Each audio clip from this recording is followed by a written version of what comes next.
Karangkobar, Kabupaten Banjarnegara, Jawa Tengah. Dan untuk mengetahui informasi selengkapnya, kita bergabung bersama Egit Hapsari di Banjarnegara, Jawa Tengah. Egit, sejauh ini bagaimana perkembangan proses evakuasi hingga saat ini, Egit? Afi, proses evakuasi mengenai korban bencana tanah longsor di Banjarnegara ini sempat terhenti akibat hujan yang mengguyur wilayah ini siang tadi. Namun data mengenai korban tewas sendiri masih berkembang seiring dengan proses evakuasi yang memang difokuskan ke dua titik, yakni di sebelah bawah dan di atas gunung. Dan menurut informasi yang kami peroleh dari Basarnas, saat ini korban tewas sudah mencapai 12 orang dan 7 di antara korban tewas tersebut sudah teridentifikasi. Namun menurut informasi yang kami peroleh dari lapangan, tadi petugas kepolisian beserta dengan tim SAR gabungan berhasil menemukan 5 korban tewas lagi. Dan untuk informasi selengkapnya, saat ini saya sudah bersama dengan Wakapolda Jawa Tengah, Bapak Brigjen Slamet Rianto. Selamat sore, Pak. Selamat sore, Mbak. Bagaimana, Pak, dengan perkembangan evakuasi hingga sore ini? Ya, jadi dari kemarin, evakuasi dari kemarin kita ketemukan 4 memang. Tapi ternyata yang 2 hanya luka-luka dan patah kaki, dan yang 2 meninggal dunia.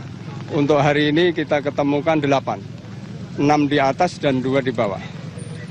Untuk yang luka-luka ada 18, sekarang kita kirim ke rumah sakit, sedangkan yang kita evakuasi ada 271. Sampai kapan proses evakuasi ini terus berjalan, Pak? Apakah dengan kondisi cuaca seperti ini akan menghambat proses evakuasi lagi ke depannya?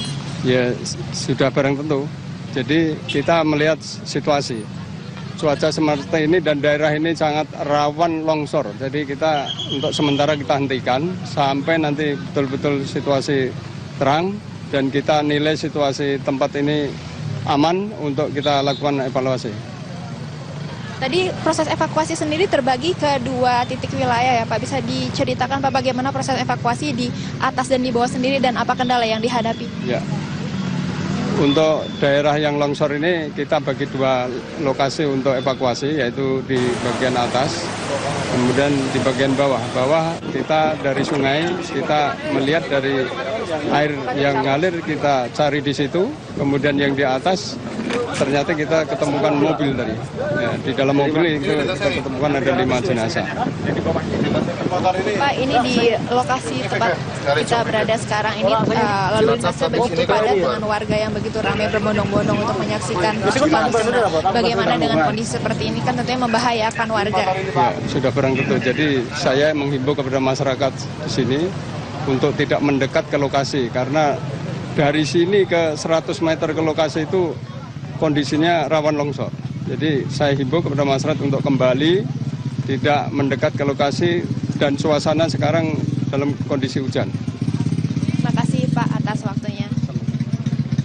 Ya, Fi, selain korban tewas yang telah disebutkan tadi, berdasarkan pantauan kami di Rumah Sakit Umum Daerah Banjarnegara, ada 7 korban luka-luka yang sedang dirawat di Rumah Sakit Umum Daerah Banjarnegara tersebut. Dan ke-7 korban luka-luka tersebut adalah Suyitno, warga Genting berusia 55 tahun, Yuwanti dan Juwantina, warga Grogol, Petawaran berusia 35 dan 38 tahun, Tunut warga Gamelan usia 45 tahun, Tubi warga Purwodadi berusia 45 tahun, dan yang terakhir adalah Elin, seorang balita warga Grogol yang berusia 3 tahun. 5 diantaranya ini sedang menjalani reposisi tulang akibat patah dan 2 lainnya ini terluka lecet ringan, dan sebagian besar dari korban luka-luka ini adalah warga dari luar Kecamatan Karangkobar sendiri yang memang kebetulan sedang melintas ke wilayah yang terkena longsoran tanah ini. Dan menurut kesaksian dari salah satu korban selamat, yakni Mesarwan salah satunya, saat bencana longsor ini ia mendengar suara gemuruh seperti tsunami beserta dengan deburan air yang cukup kencang, dan ia langsung tak sadarkan diri dan terbangun di rumah sakit dalam kondisi terluka. Dan di antara korban luka tersebut ada juga 2 relawan tim SAR dari Kabupaten Banjarnegara yang bernama Iswandi dan Tafsirud yang hingga saat ini masih dirawat intensif di Rumah Sakit Umum Daerah Banjarnegara. Memang belum ada keterangan pasti mengenai penyebab luka kedua relawan dari tim SAR SAR tersebut, namun berdasarkan kesaksian dari rekan-rekan kedua korban dan dari tim SAR tersebut, kecelakaan terjadi karena kedua relawan tim SAR tersebut menumpangi salah satu kendaraan milik BPBD untuk mengevakuasi korban, lalu kemudian mobil tersebut tergelincir. Dan hingga saat ini korban-korban yang terluka parah di Rumah Sakit Daerah Banjarnegara sendiri sudah mendapat pertolongan, namun mereka masih membutuhkan pertolongan, terutama pengungsi warga Banjarnegara yang saat ini diungsikan di desa Banjarmangun di Banjarnegara. Untuk sementara demikian, Nafi, kembali ke Anda di studio. Ya, Egy Tapsari, terima kasih atas laporan Anda dari Banjarnegara, Jawa Tengah. Baik pemirsa, korban tanah longsor di Banjarnegara, Jawa Tengah yang masih dinyatakan hilang menyisakan duka mendalam bagi sanak keluarga. Keluarga menanti informasi kepastian nasib korban. Seorang warga histeris karena kehilangan 14 orang anggota keluarganya dalam bencana ini.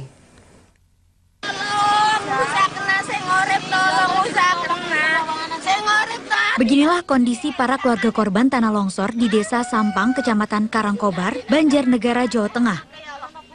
Mereka histeris menantikan kepastian kabar keluarganya yang sejak semalam belum bisa diketahui. Para keluarga ini bahkan terus berteriak kepada setiap orang untuk bisa mencarikan keluarganya yang diduga ikut tertimbun tanah longsor yang terjadi di Dusun Jemblung. Sebab di lokasi longsor ada sebanyak 53 kepala keluarga yang bermukim di sana. Sementara keluarga korban lainnya, Sarina, mencari keluarganya yang diduga menjadi korban dengan mengunjungi Puskesmas Karangkobar, tempat para korban dirawat. Sarina kehilangan 14 anggota keluarganya saat longsor terjadi. Berapa orang berarti yang kalau keluarga yang belum ketemu ini, Bu? Keluarga saya ya. ada 14. Ada 14, belum ketemu semuanya? Belum ada informasi apa-apa gitu ya, Bu? Dan dia tinggal di lokasi yang sekarang kena longsor itu? Lokasi itu aja. Jadi ini harapannya segera bisa ditemukan ini, Bu, ya? Sementara itu hingga kini ratusan tim SAR terpadu masih terus berjuang untuk menemukan para korban longsor. Meski demikian mereka hanya bisa mengandalkan peralatan manual, mengingat alat berat belum bisa menjangkau lokasi kejadian. Dari Banjarnegara, Jawa Tengah, Darbetias, Metro TV.